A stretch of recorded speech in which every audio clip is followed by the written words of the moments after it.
There we go.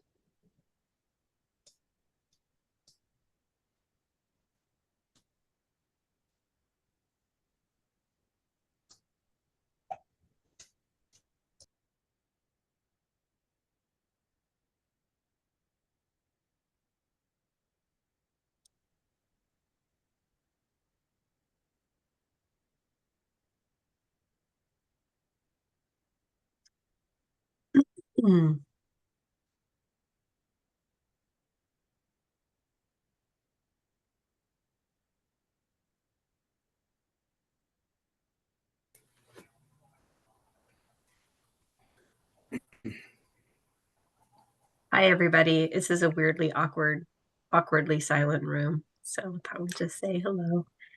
Yeah, I want to test to see if you can hear me. Yep. You sound good, Pat. And I think we are now officially at quorum with 5. Yes. Does that sound right to you, Nadia?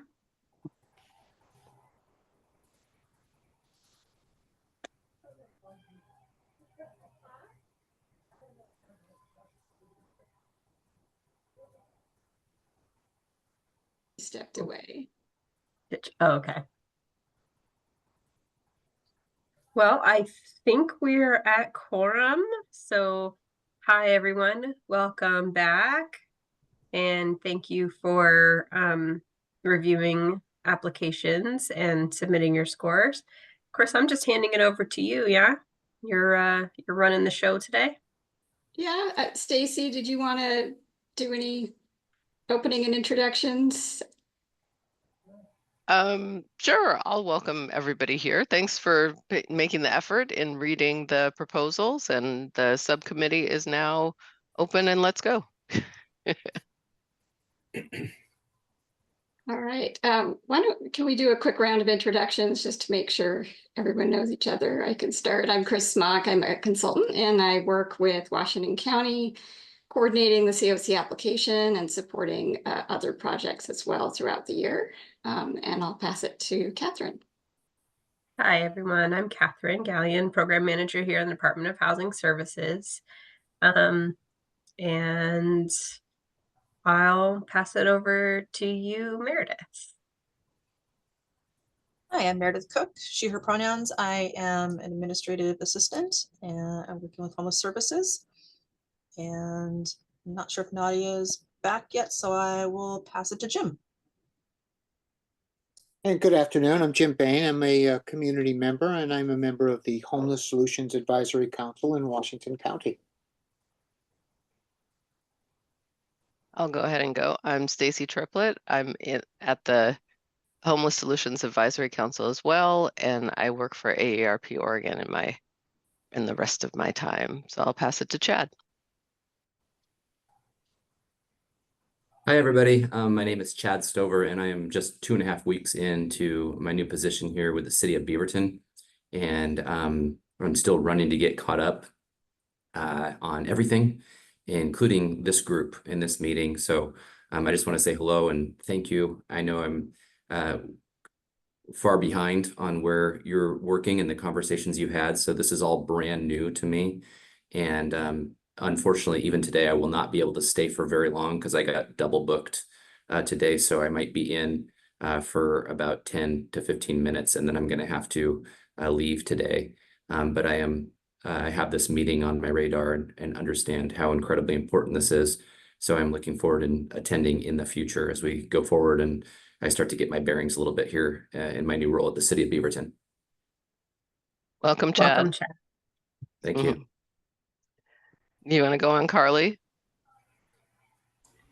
Sure. Hi, everybody. Carly Brandini, Quality Improvement Coordinator with Washington County. She, her pronouns. And yeah, let's see here. Pat, I'll pass it to you. Right. I'm Pat Rogers. I'm a community member at this time, but I have about a 20-year background in homeless programs, managing homeless programs and services. And then Marissa, can we go to you? Hi everyone, Marissa, she, her pronouns. I'm a quality and compliance program coordinator at Oregon Metro.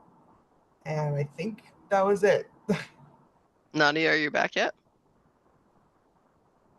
All right. If not, Chris, you can take it away. Introduce yourself as well if you didn't. I can't remember if you did at the beginning or not.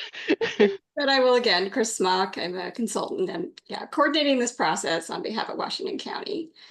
So I'm going to share some slides and share. This is kind of a complex process. So I'm going to start by sharing some grounding information and some details. And when we get to the points for discussion and decisions, I'll stop screen sharing so we can look at each other again. And feel free to interrupt me at any point if you have questions or need me to better explain anything.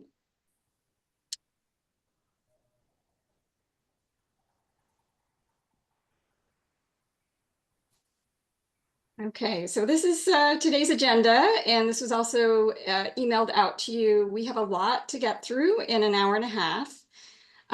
So I'm going to start with just an overview of this process and what we're trying to accomplish today. Then we're going to review the project ratings for renewal projects and discuss potential renewal funding reallocation, which is a key decision for this group. And all of these terms will make more sense as I go through the overview. So if you're like, I don't even know what that means, no worries. I'm going to explain everything. And then we'll review the new project ratings. Those are the ratings that committee members did based on those new project applications. And then the key decision, which is which projects are going to be submitted to HUD for funding consideration and how will those be ranked. And then finally, there's 2 official votes that the committee will need to make to kind of formally approve the decisions that you make during the meeting, and then to also authorize us to submit these applications to HUD. So I'm going to start with just an overview. So the work that we're doing today is focused on the Continuum of Care program competition. It's a federal grant competition administered by the U.S. Department of Housing and Urban Development, or HUD. And HUD divides communities across the country in what it calls continuums of care. Our local continuum of care is Washington County.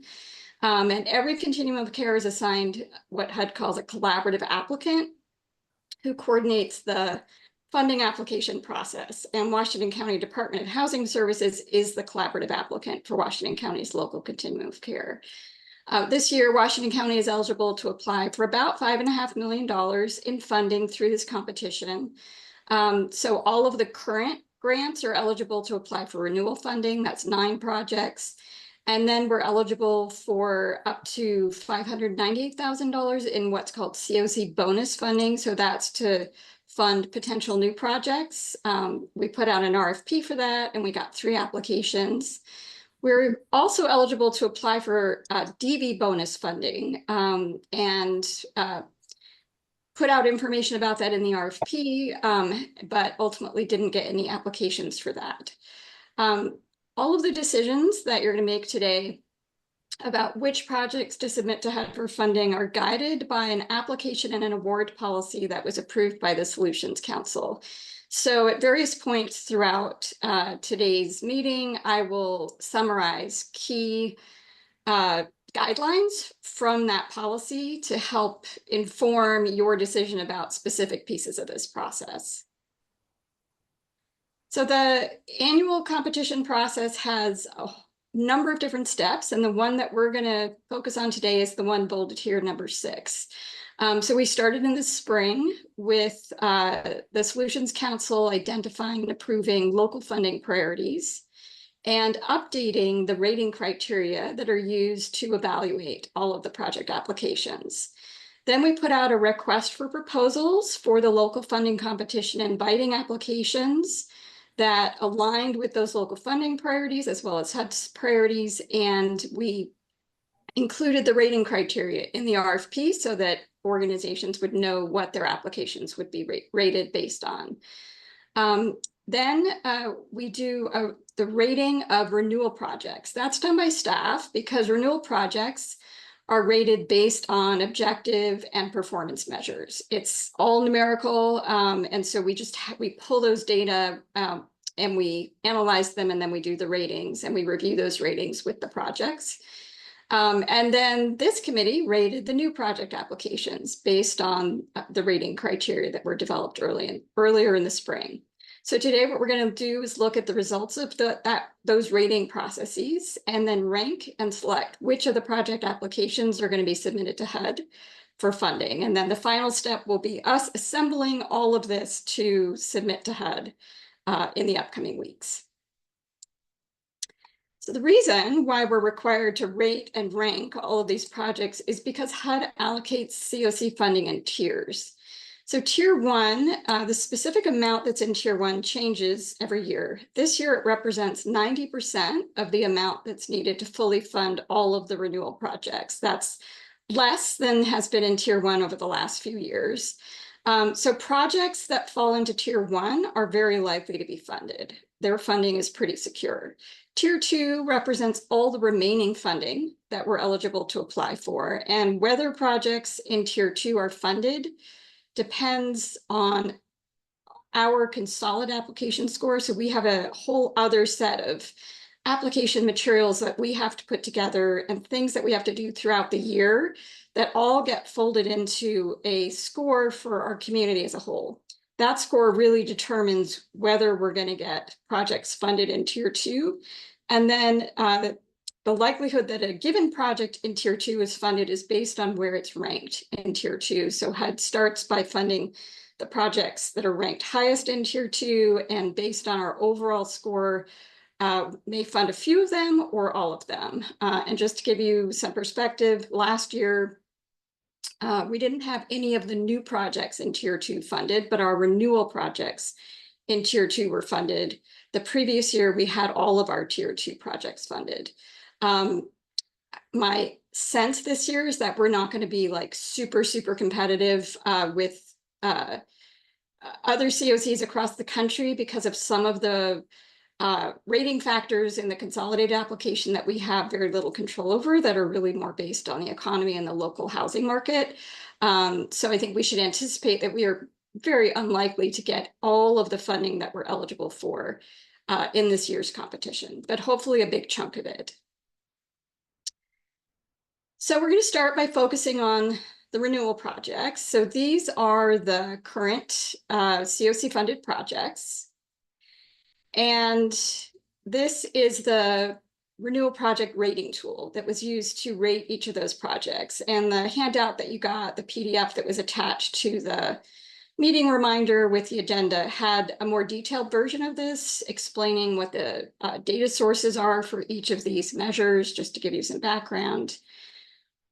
And the results of those ratings are summarized in this spreadsheet. And I realize there's lots of information on here. This information was also in the PDF that was sent to you. The goal for today is to really focus on the total scores, not to dig into the weeds on the individual rating factors. But before I kind of move us along talking about what we do with those total scores, just wanted to pause to see if there were any questions or reflections on the sort of individual project ratings for renewal projects. I don't know if it would be useful to do this because I'm still a little bit catching up on the new project relation to the renewal projects, but are any of these renewal applications from the same applicants as the new projects? Yes, so that's a good question. So Just Compassion is the sponsor for Enhanced Support for Permanent Housing, which is a renewal project. It's the newest renewal project. It doesn't have any ratings because it's in its first year, and so it doesn't have any performance data. And so I'll kind of get to this in a subsequent slide, but the application award policy notes that projects that don't have any performance data yet, because they're so new, aren't rated. They're placed at the bottom of the list. So they submitted a new project application The other submission was from Washington County Department of Housing Services in partnership with Care Oregon, and Washington County is the direct grantee for most of these renewal applications, and then the nonprofits that administer these projects are sub-grantees. And then the third new project application was from Urban League, which it partners with Washington County through other funding sources, but it's not currently a COC renewal project. Thanks, Chris. Yeah. Any other questions on this before I move to what this all means for our process? All right, I'm gonna keep going. So, sorry. Okay. So this gets at what we started to talk about in terms of some of these guidelines. So renewal projects are ranked based on their ratings. The goal and HUD's requirement is that the ratings are objective, we're consistent in the data that we use to rate each project, and then based on those numerical ratings, they get ranked. HMIS, which is a required component of our COC program, is not scored. So it's put in position 1. And then as I just noted, first-year renewals that don't have any performance data are also not scored because we have no data that we can score them on. So they're automatically placed after the other renewals. And so these guidelines are all in that application and award policy. For new projects, as you all know, because you did the ratings, new project applications are also rated, but we rank them separately because their scores aren't comparable to the renewal project ratings. They're not based on performance. They're based, as much as possible, we try and align the categories, the priorities, the issues that are being rated, but the measurements are different because we're just measuring a proposal and not actual performance. So we keep those two buckets of projects separate when we do the rankings. And then the key decision today is like how we combine those buckets together. And we'll get to that in a moment. So looking at the renewal project rankings, so these are the renewal projects. Their scores are listed here. And then they are ranked. So the higher the score, the better. The total number of points is 63. And so then they're ranked based on that score. So you'll see how those projects end up looking in the rankings. So the reason why this is important is because one of your key roles is we were required to have a discussion every year about whether to reallocate any renewal funding. So reallocation basically means taking the funding that's currently going to a project that is getting HUD funding and taking it away and providing it to a different project. And so I've summarized here the key components of the reallocation policy that is in that application and award policy. So reallocation may be used to shift funds from low performing and less needed renewal projects to create one or more new projects. The decision to reallocate is based on the determination of whether the lowest scoring projects are still needed based on an assessment of performance, system priorities, and current needs and gaps. And funds may be reallocated to new projects whenever reallocations would reduce homelessness or address an underserved homeless population. Decisions to reallocate should take into account the risk of displacing current program participants. So this is like a pretty big decision because these programs are already operating, they're already housing people. Reallocation means taking that funding away. One option to minimize displacement and support participant transitions is to make reallocation decisions to be implemented in future NOFO cycles. So those are the key components of the policy that are in that longer application and award policy. So before I turn it over to you to wrestle with this decision, I want to provide a little bit more contextual information. So these are the 3 lowest ranked projects that were on that list. Reentry Housing, which is a project that is sponsored by New Narrative. It's 21 units of rapid rehousing for justice-involved homeless adults. It supports participants transitioning from the criminal justice system back into the community. And it's the only project of its kind in the continuum. Transitional Living Program, which is sponsored by Boys and Girls Aid, is 10 beds of transitional housing for runaway and homeless youth, ages 12 to 21. It supports youth transitioning from Boys and Girls Aid's Safe Place Shelter into independent living. And it is also the only project of its kind in the continuum. And then there's Enhanced Support for Permanent Housing, which is the Just Compassion Project. So this is the one that is it just earlier this week finished its first grant year. It's 10 units of permanent supportive housing for chronically homeless adults. It's a new project still ramping up without performance data available. And it's in the process of being transitioned to Washington County being the primary or direct grant recipient with Just Compassion as a subrecipient. So all of the other renewal projects are structured that way. This is the newest project in the continuum. And when we did the application process for this project, it was the first year I was doing this. We were in the midst of a staffing transition at Washington County. And the way that we structured the local competition inadvertently made Just Compassion the direct recipient. And they have expressed a desire to be structured like the other projects. It's been a big lift for them to be having to deal directly with HUD and dealing with the administrative requirements of federal funding. And so we've managed to work with HUD to make that transition. So hopefully that will also mean they will get some additional administrative support with implementation over the next year. So I think it's important when you think about possible reallocation is to also not just look at this year, but look at recent years of performance. So I have two slides that look at this in a couple of different ways. This is looking at 3-year trends for these projects based on rank. And again, the Just Compassion Enhanced Support for Permanent Housing project is not on here because it's brand new and it's never been ranked.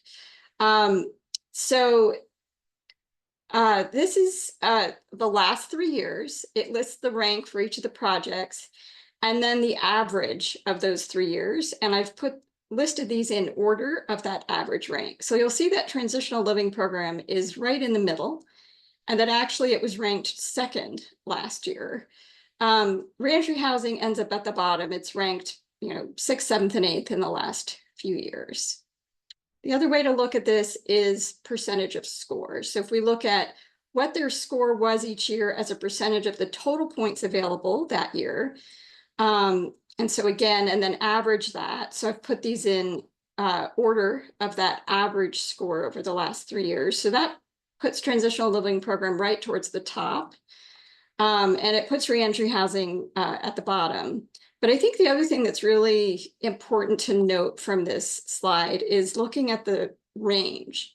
So last year, the scores ranged all the way from 61% to 89% of available points. And this year, it's really much narrower, 71% to 84%. So last year, the lowest scoring project only received 61% of available points. And this year, the lowest scoring project received 71% of available points. So in overall, projects really improved performance, that the scores were generally higher this year.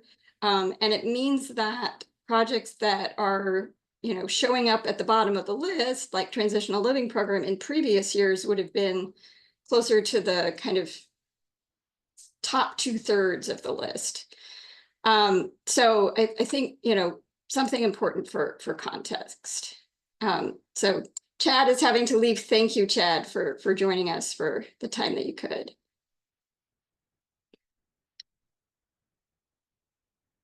So I'm going to stop sharing my screen so we can talk about this reallocation decision, but just want to, remind us. So the decision is whether to reallocate any of the lowest scoring projects, and that the policy really focuses on reallocation should be for low performing projects that are less needed. And that's really based on looking at both their performance, but also system priorities and current needs and gaps in the system. And that we really need to think about the risk of displacing current program participants when we think about reallocation. All right, so I'm going to stop talking at you and stop sharing and just kind of open it up for some discussion about the decision about whether to contemplate reallocation for any of those projects. I'll go ahead and start. I don't think I would be looking at reallocation based on the information that's presented, because the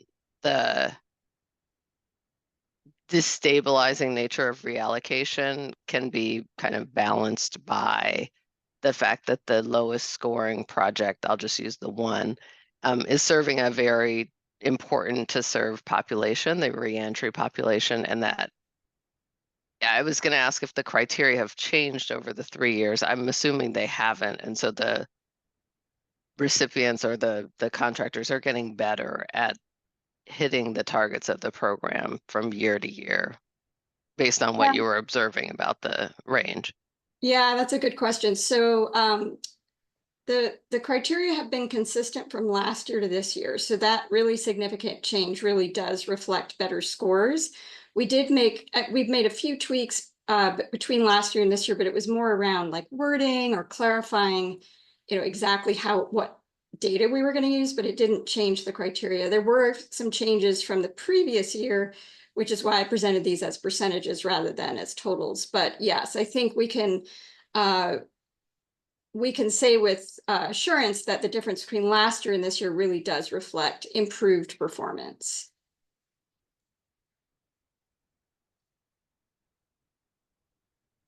Anybody else want to join in?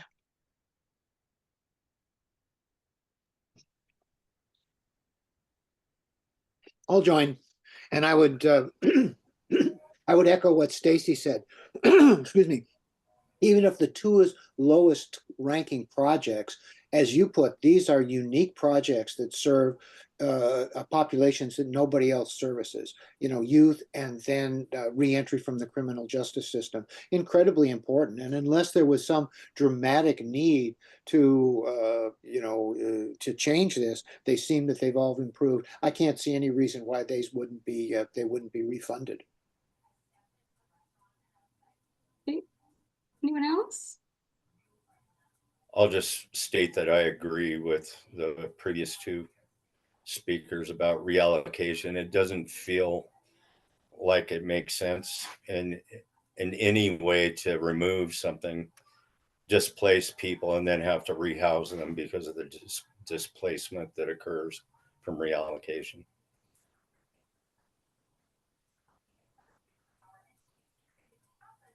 Marissa, I don't want to put you on the spot, but want to give you an opportunity if you wanted to weigh in. No, I agree with everything that's been said. I think it would be not ideal to have to rehouse folks just based on our reallocation policy here. Great. Well, that's helpful, and thank you everyone for weighing in. Any final comments before we move to the next decision?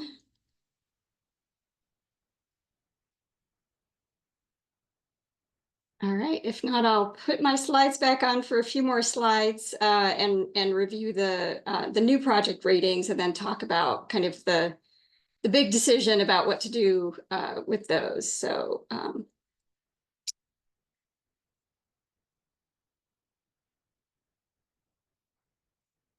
all right, so this is a summary of the new project ratings. So again, this was in the PDF that we sent you, and probably more readable in that version. So this, again, it's all the scoring criteria for the new project ratings. You as a committee provided the scores for almost all of these. And so these reflect the average among the committee members that submitted scores. And then some of these are just purely objective, like do they have an active SAM registration? So things like that, we did the scoring for those so that you didn't have to worry about them. But anything that involved any judgment, that's where your scores came in. Oops. So, well, sorry. I'm going to go back just to see. So you'll see the total scores here, which then leads us into the rankings, which I'll get to in a moment. But before I move off of this slide, were there any questions or comments or reflections on the new project ratings? I did wonder a couple of just small details, but since you asked, there isn't a financial audit for Just Compassion. Isn't that required? I mean, especially since they're directly working with the feds now, all of that stuff must have been somehow submitted, right? Is it just it hasn't been shared, or what happened there? No, so they actually haven't had an audit yet. And so yes, so they got 0 points for that criteria because they're planning to have a financial audit for the upcoming fiscal year, I believe, but they have not had a financial audit yet. So yes, that is something that has, has been in the rating criteria as a requirement, and they were not able to provide that.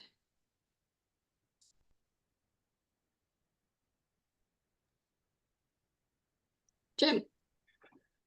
What is a reasonable project cost estimation? How does one do that?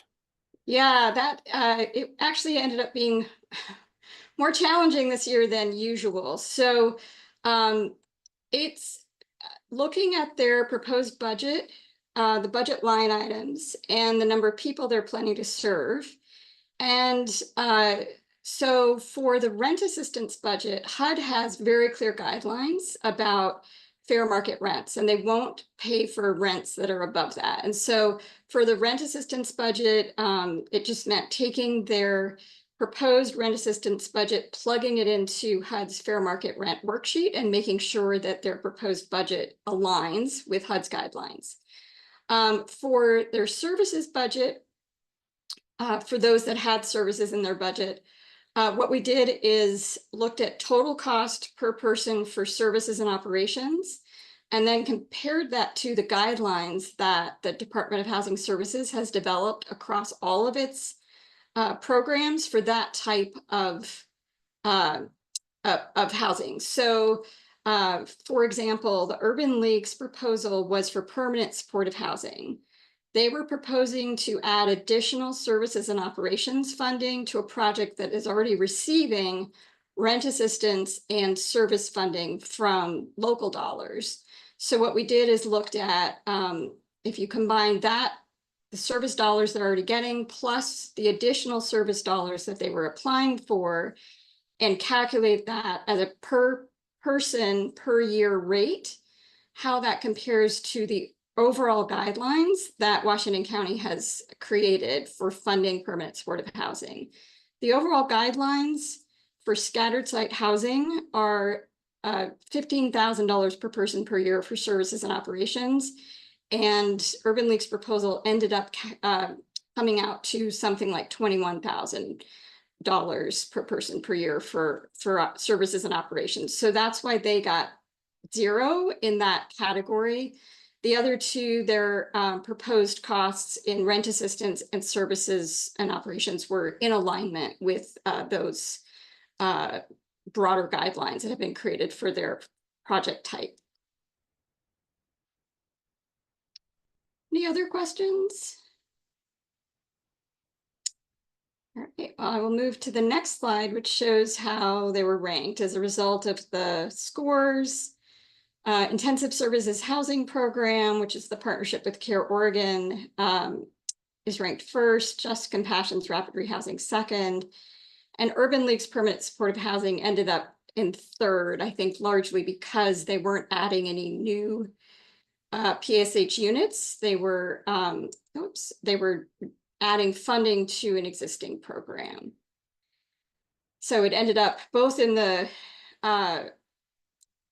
cost analysis that I just described, they lost points, but also reviewers gave them 0 points when weighing their proposal against the priorities that were in the RFP that specifically said the priority is to increase system capacity for permanent supportive housing and rapid rehousing, and this did not add any additional capacity.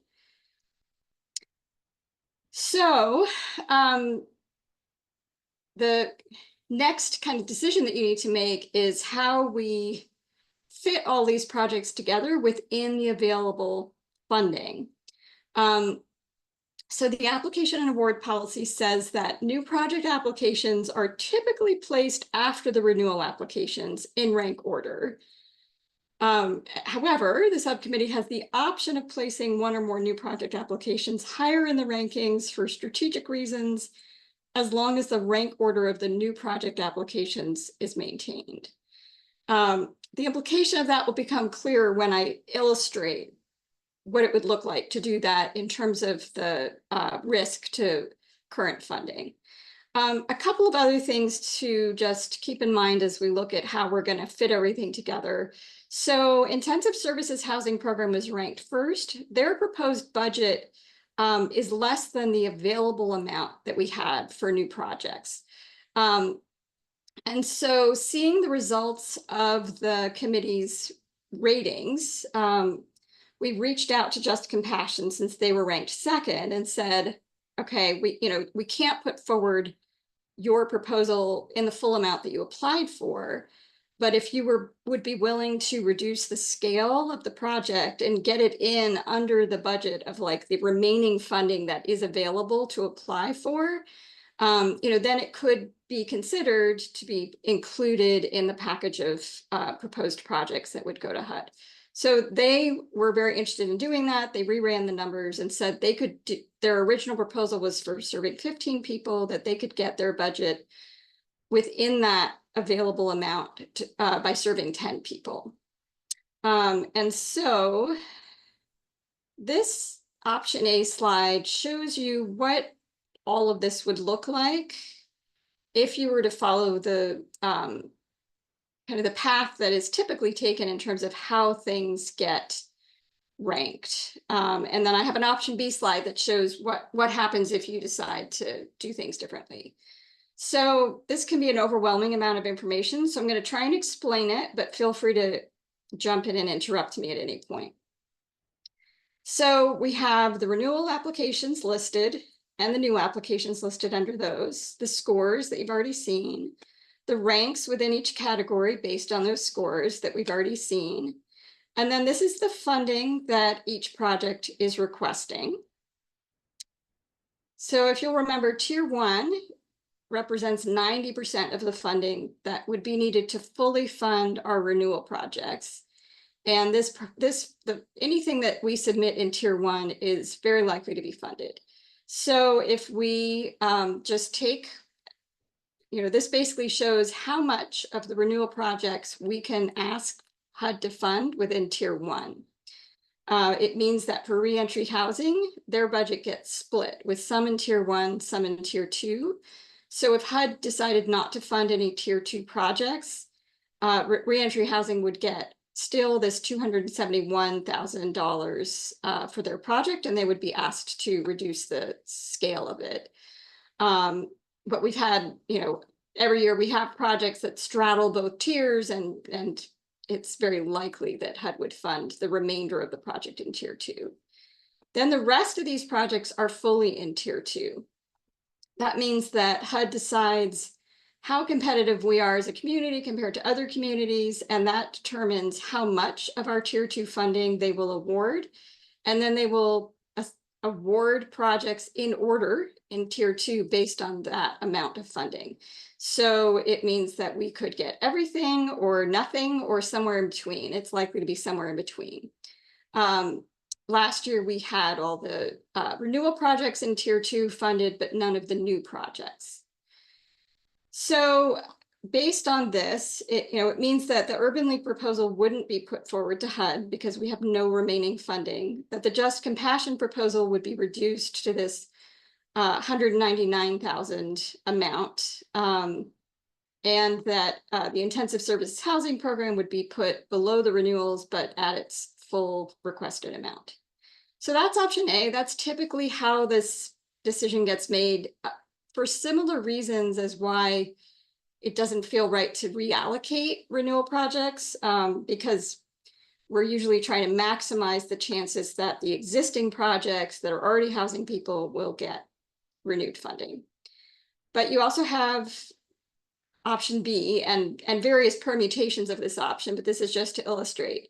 So if you decided that you wanted to move the new applications up into tier 1 to make sure that they got funded, this is what would happen. So the total amount for the new projects is this $598,000. So if this was moved into tier 1, then what would happen is Sojourner's House, which is the only domestic violence rapid rehousing project that's funded with COC funding, that project would have a little bit of its funding in tier 1, and most of its funding would then shift to tier 2. And then the bottom 3 projects would be all 3 of them fully in tier 2. So, you know, however, like you can kind of play with the order of where you put the new applications. And it just, what happens is that if you move them up, it kind of moves renewal projects down in terms of likelihood of funding. And so that's sort of the balancing act in this decision-making process. So I want to be able to stop sharing my screen so we can discuss, but I'll keep the screen up for a moment if anyone has any questions that directly relate to either of the spreadsheets. I do have a question on this option B. Do both of the applications have to go together when we do that, or can it be, you know, the application number 1 at this level, application number 2, you know, how much are we really allowed to play around with that? Yeah, so you can. I was like, oh, I'm just going to keep this simple, but I do have a spreadsheet where I calculated it out, and I can pull that up in a second to give you the numbers. But yes, so you could move. You would have to maintain the orders. So the intensive services housing program would have to be above Just Compassion, but you could put them in different places. And generally, what happens is if you put the intensive services housing program into tier 1, you know, it means that that Sojourner's House gets back some of, you know, it's still straddling tier 1 and tier 2. It has more of its funding now in tier 1, but it still has a chunk of funding in tier 2. Any other questions before I open it up for discussion? All right, and I can always reopen that if people want to look at it again. So, so this is now your time to figure out, you know, how you want to rank the projects. And you know, once you've sort of made that decision, the result of that decision gets turned into what HUD calls the project priority list. And that, like, then when we submit the application to HUD, we submit that project priority list along with the project applications. And HUD uses the project priority list to make decisions about like which project it's going to fund. And so, so this is kind of the critical decision for you today is what is that project priority listing going to look like? And then, you know, and we can spend time discussing it and you can figure out what you want it to look like, and then you'll vote to approve it. So I'll pull the slides back up at any point if you want to play with numbers, but, you know, just want to open it up for discussion and people's thoughts on how to approach it. Yeah, I'll go ahead and start us off. If, you know, this is so complicated that might be the answer to my question, but I'm going to go ahead and ask, why don't we have a DV option? Was Sojourner House not interested in applying? And not to go into a lot of what ifs, but would that have meant we had more funding in tier 1 or anything? Or is that like, no, it just keeps making the tier 2 list longer and longer? Yeah, it's a good question. It's complicated, but I'm going to try and answer it. So the DV funding kind of operates in its own world. So we're eligible for it, but it doesn't affect tier 1 and tier 2, unless there's this little piece of that, which is if we apply for a DV project with the DV bonus and it doesn't get funded through the DV bonus, then it gets put into our tier 1 or 2, wherever we want it to be. So it affects the other projects. But our overall pot for tier 1 and tier 2 doesn't get bigger. But so we had a information session for potential new project applicants, and we had 2 new organizations that were considering DB applications that came to that information session, and I did some additional work with them to provide additional information. And so they gave, I think, some serious contemplation to it. And we also met with DBRC to see if they were interested in applying for additional DB bonus funding. I don't know all the factors that went into each group's decision, but I'll say that the DB bonus funding, it's like a separate competition. It includes the project application, but also a separate, quite extensive application that gets submitted to HUD that covers a whole range of other things. And that HUD looks at all those applications as sort of like a separate competition, and then has a certain amount of funding that it allocates to that competition. So I think it's a heavier lift in terms of the application process. But it also, and Catherine, feel free to add to this. I think for all of our projects, all of the organizations, like, it is a very onerous to work with HUD and to try and align, particularly for some organizations like DB organizations. They have their own priorities, their own ways of trying to select and meet the needs of their participants. But for HUD funding, they have to go through coordinated entry. It has to align with all of HUD's guidelines. And so there's often kind of a disconnect. It's hard to make that funding work for the way that those organizations operate. And so often the choice is that there's just no way to really make it pay for itself, because it's so complicated to implement. I don't know, do you have anything you want to add, Catherine?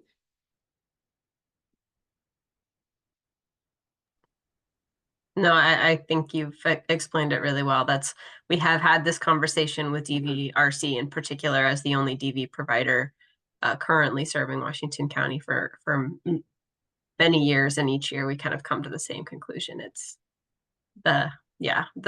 too big of a lift.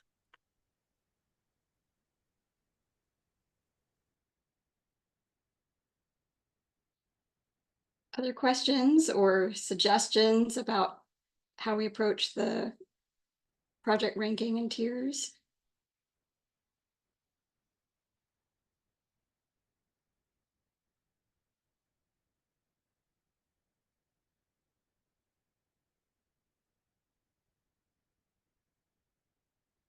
Yeah, Jim. Yeah, I guess I want to go, can I go back about 8 steps and just get, the Urban League project seems like it got eliminated for 2 things. One is the financial thing that you talked about, and the other one is that long discriminatory 10-point Schedule B, which I found kind of confusing. I mean, it seems like that's fairly arbitrary that puts them at the bottom of the list, because otherwise the project seems, really well-intentioned and an organization that seems, to be very reliable. Could you clarify what you meant by the Schedule B? The 10-point, the 10-point score thing, where you had to then go to what the criteria were, which, if I recall, had something to do with healthcare and something to do with something else. And if I recall, I remember ranking it, and the Urban League did not meet in any way the healthcare part of it, having an established relationship to guarantee healthcare. At least that's how I read it. So just if you could give a little clarification on that, that would be helpful to me, just to understand. Yeah, so that 10 points. So we intentionally assigned the highest number of available points to that particular criteria, because it's saying the RFP has articulated what our priorities are for this funding competition. How well does this application meet those priorities? And so, yes, there were some elements like a coordination with healthcare that was eligible for bonus points, but the articulation of priorities in the RFP, the broadest articulation was that funding will be prioritized to projects that increase Washington County's system capacity for permanent supportive housing and rapid rehousing. And so the clarification questions that we sent to Urban League for their proposal were to get better understanding of what was this project that they were asking for service funding for, because they didn't ask for any rent assistance funding. And so they clarified that this is an existing project. It's getting SHS funding for rent assistance and for case management for 40 participants. So it's within Washington County's SHS system. It's sort of fully funded to provide case management and rent assistance. And what they were asking for was additional funding for peer support and additional operating funds. Now, I mean, I will say, we all know that permanent supportive housing is really hard to operate. It's really, to do it really right, it can get expensive. But what they were asking for was to add another layer of funding to an existing project, as opposed to housing new people and expanding the availability of permanent supportive housing units in Washington County. And so when I read the comments from the reviewers, that was the most common, I think, comment was like, would have loved to fund Urban League, you know, but this is not, like, this just doesn't meet that criteria because of what they were asking for. Heard. Thank you. Other questions or discussion? We're doing well on our time, so feel free, if there are questions about the process as a whole, we can talk them through before digging into the decision at hand.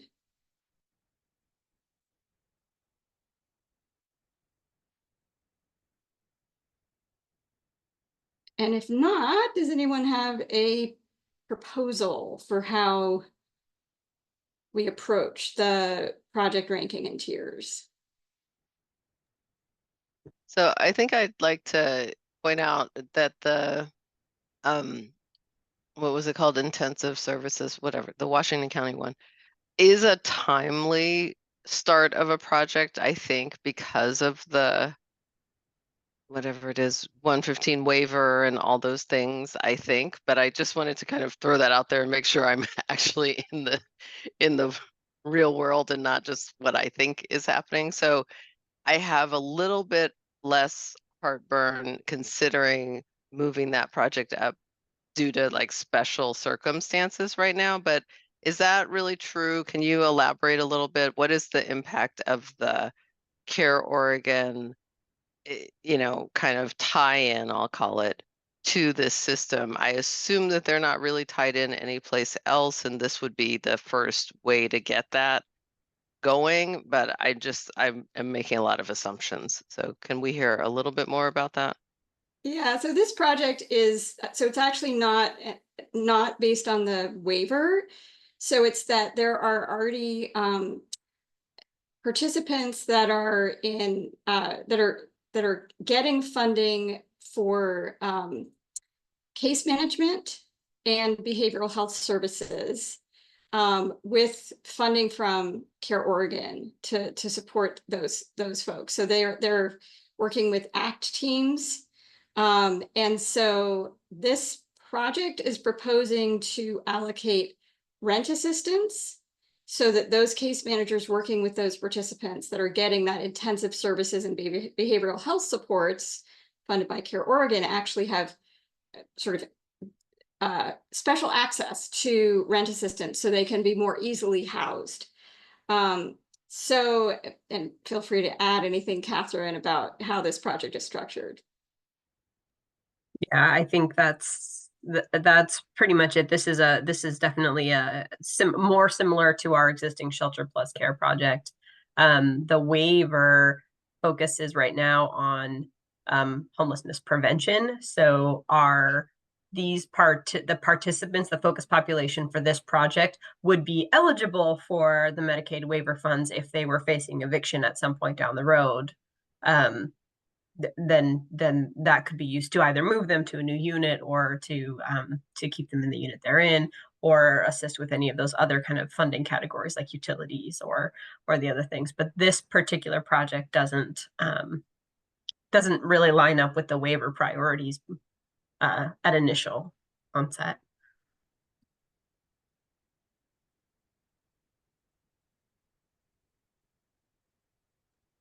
Well, then I might as well just ask the obvious question. How is Washington County, it being the coordinating applicant and now being the new applicant, looked at? Is that positive, neutral, doesn't matter? It depends on where we rank it. It depends on where you rank it. Yeah, I mean, HUD seems to, from everything that I've read and understood, they really rely on the local process for like determining whether a project is a good project or worthy of funding. And then they just focus on us, our community as a whole, and whether they think we're worthy compared to other communities, and therefore how much money they should allocate to our priorities.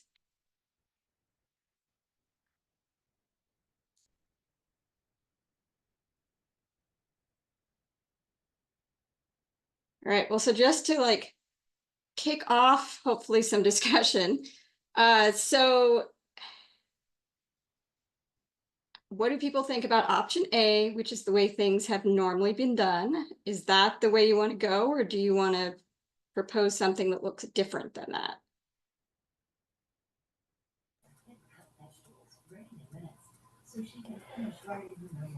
Is there feel- anything more we can learn about the second new application, the 10 people served with the 200,000? It just feels like a big disproportionate switch. Is that likely to be successful? You know, I don't know. I feel like it was almost 600,000 for 15. Now it's much less for 10, you know, just, I don't know. Anything more? Yeah, I mean, all I can say, I looked at sort of the rent assistance portion of the budget compared to HUD's FMRs. And so I think we can be confident that they would be able to get enough rent assistance to like fully meet the needs of those folks. And they say that they're, you know, they looked at other funding sources that they could use to help supplement the services. You know, Catherine, you've worked with Just Compassion. Any thoughts on the scaling down the program?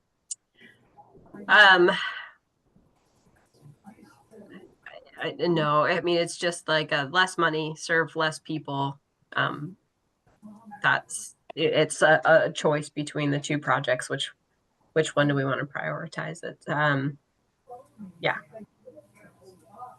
Yeah, well, and I should say, yeah, I mean, they are at the bottom no matter what we do. I mean, you know, or they are like below the other new project regardless because of how things were scored. So yeah, it's just a matter of whether we lift up the likelihood of funding for that one. Yeah. So, Pat, I think you were going to say something.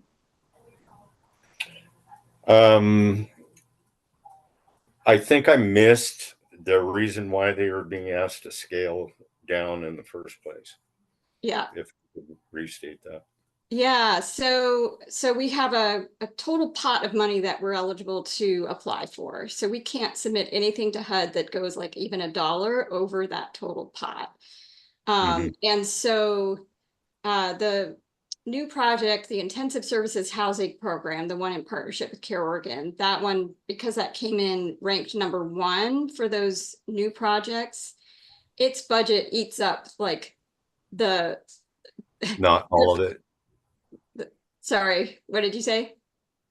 Go ahead. I'm sorry I interrupted. No. So its budget eats up like the first portion of what we're eligible to apply for. And then Just Compassion's proposed budget would take it way outside of our available funding range. So that's why we said to them, we can still put you forward, but it would have to be within this, like the difference. And so that was an effort. Asking them to scale down was an effort to fund 2 projects instead of just intensive services. It was And an not effort, yeah, it was an effort to allow us to maximize the funding that we are potentially eligible for. The reality is that, I mean, just to be honest, like, I don't think we're going to get funded for all of our projects. So it may not make a difference whether we put their project forward or not in terms of what we actually get funded. But if we end up being competitive, one of the really great things about this funding source is that if we get funded, that funding, then becomes part of our renewable funding year after year.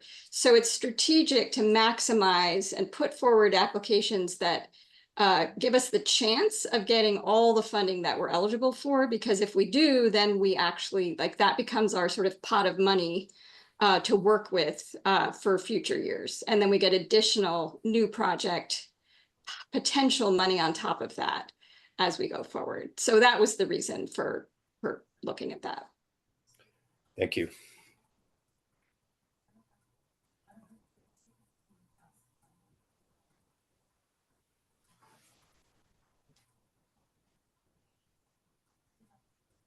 This is kind of tough.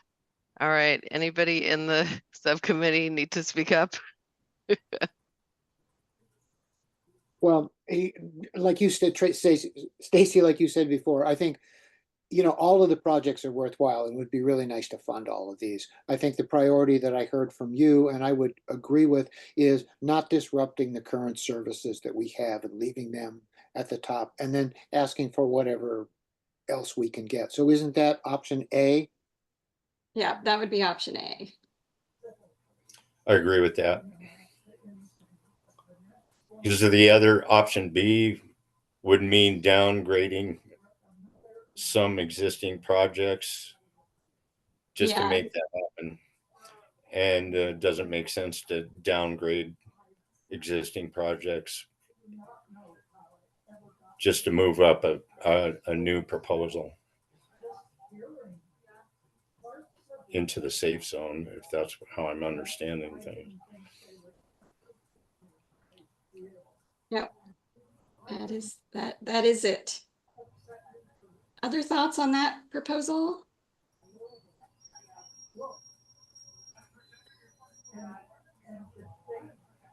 I was just thinking about whether the last unranked project is really above the new projects. So can we just see scenario A again? Yeah. Oops. Sorry, I think I moved.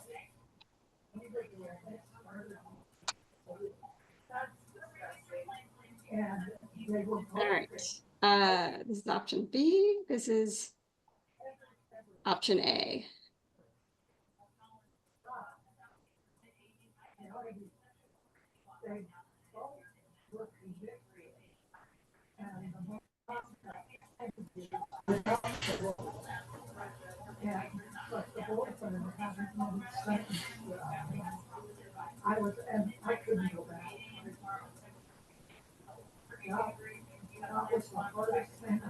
All right, well, I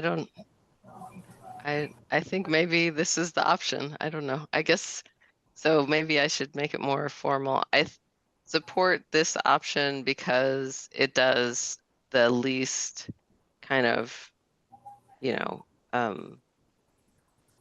disruption to existing programs. And the only little hesitation I have is, since we don't have data on the enhanced support for permanent housing, would it be somehow important to put the new application ahead of that? But it won't get into tier 1. So it probably doesn't matter, maybe. I don't know. It's very, I'm not surprised God made something so complicated. It's impossible to understand how this really will work out. Jim? Yeah, I think we talked about this at the first meeting. If I remember, there's sort of a built-in disadvantage to the new program, just like Stacy said. So it would kind of be a disincentive for people to apply, knowing that they could just get bumped because they don't have data. Yeah, I still go with option A. Yeah, no, I agree with you. That is a complicating factor. I think, one thing to consider is, knowing that there will be performance data for enhanced support for permanent housing by next summer. So there would be an opportunity to then review that data, against other projects. Obviously, that doesn't help with decision making today, but yeah, we're always faced with the unknown of the new projects, the projects for which we don't have any data or any track record, comparing that to the known, and that's hard. It's also fair to give a brand new HUD funded project 2 years to ramp up and work out the kinks and then evaluate, is this worth keeping or not? I think the only other thing to consider is the focus population of different projects. That would be the other kind of way to measure how another way to consider how you might want to prioritize. But the way that prioritization works, all of these programs essentially would be serving our continuum's priority populations.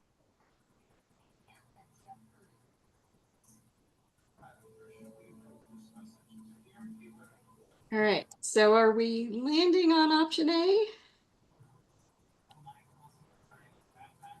It seems like it. Yes, I land on option A. Do we want to do a little poll around? Yeah, well, so we have a formal vote, so a poll for a formal vote. So if everyone is I'm seeing head nods and thumbs up and things. So if everyone is leaning towards option A, give me a moment. I'm going to actually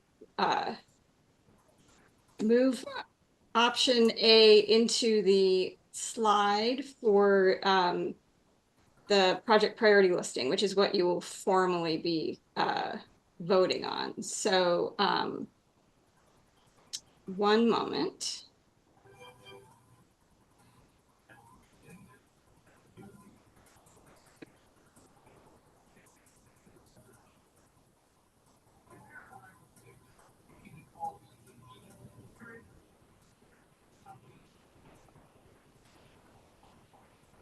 Okay, so this is our project priority listing slide. This is option A that we were just looking at. And so again, project priority listing is the term that HUD uses to describe the information we're going to send them about what order they should fund things in. And so the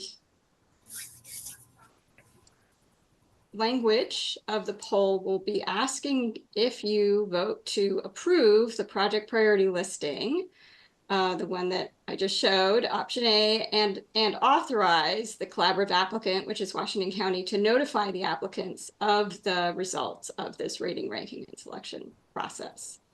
And I think I'll also just let you know, because there's going to be 2 polls. The second one is then asking if you vote to approve the submission of the full application to HUD. So that includes the project priority listing, all of the project applications for those projects, and our consolidated application, which is the big application for how are we doing as a community.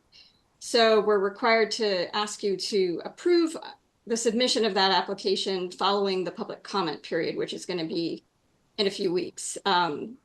So I think HUD recognizes that this vote necessarily occurs before we finish the application, because we have to put all this information you just gave us into the application, but they ask for us to have you, still vote to approve that we submit it once we've compiled all the information.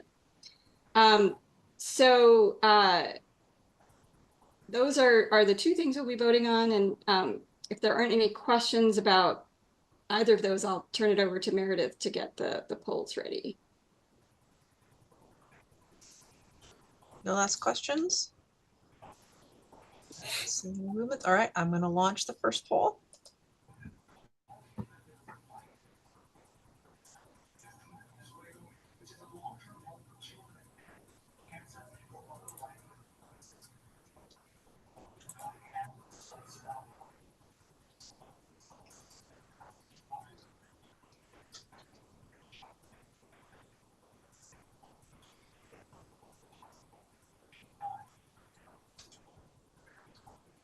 All right, did all members vote?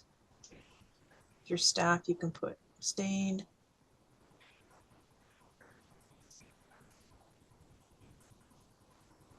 All right, if that's everyone, I'm going to go ahead and end the poll.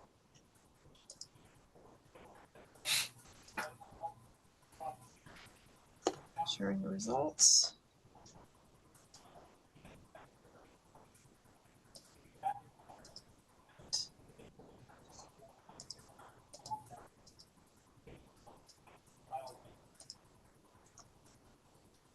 Right, and we're ready for the next. Grab this real quick.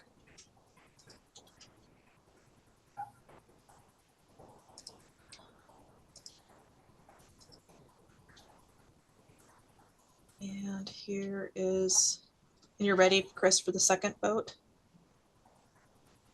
Yeah, unless there were any questions about it.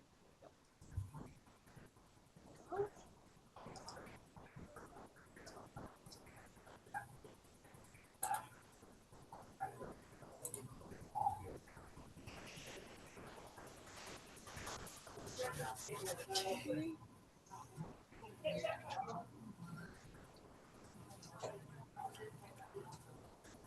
Right, looks like it's everyone. Yep. Show results. All right, well, it looks like we got our work done, you guys. We do have one more. We have to do Well, the. and actually, Meredith, I think we don't need to do it because everyone here actually submitted the score forms, so we got the data that way. Oh, with the demographic Yeah. information? Oh, okay, great. Yeah, thanks. Yeah, I think as all of you saw, we're required by HUD to provide demographics for everyone that's part of this process. And I got it for folks that did the score forms. We thought we would have some additional people voting, but all of you submitted score forms, so we've got your data, so thank you. So do the applications get edited at all? The ones that we've read, the two that will go in now? Yeah, Is there still a little bit of, okay, because there's some places where it was like, oh, this needs better or something. yeah, so HUD's application is a little bit longer. So for the local application, we sort of take the key questions from HUD's application. I mean, we don't do a ton of work with the applicants, like massaging the language and that sort of thing, because the reality is HUD is not scrutinizing, like, is this beautifully written? They're just like, where did you rank it? But yeah, so I'll be working with those applicants to get the information into HUD's application. A lot of what that involves is fine tuning their budgets to align with HUD's guidelines for rent assistance, and then making sure everything like fits within HUD's requirements, and then getting commitment letters for the additional matching funds and the healthcare leverage that they committed to. So all of that will be happening over the next few weeks, getting that all ready to then submit to HUD. All right, well, it sounds like we had the shorter of the work and you guys will still be working on. So I thought ours was tough enough as it was. So Well, thanks all subcommittee folks for doing this. yes, I mean, thank you all for your work. We know it was a big lift to read those applications and do the scoring, and just really appreciate the time and thought that people put into that and put into this meeting and this decision-making process. Any final just comments or questions before we wrap up? Just a big thank you to the committee. It's so nice that you all put so much time and thought into it, that we came to a unanimous consensus. That doesn't always happen, and so that's very exciting. And really just appreciate your guidance and input on this. This is how COCs are supposed to function, very democratically, and we really, really value your time and thought on this. And also just a huge thank you to Chris. It's a ton of work putting all of this together, and we would be in a world of hurt without your support. So we really appreciate you. Thank you. Yes, thank you all. The committee members, Chris, Catherine, Meredith, everyone. All right. I think Nadia, we're out. Meredith. Great. Have a good Bye. day. Okay, thanks, everybody. Bye-bye. There. Sure.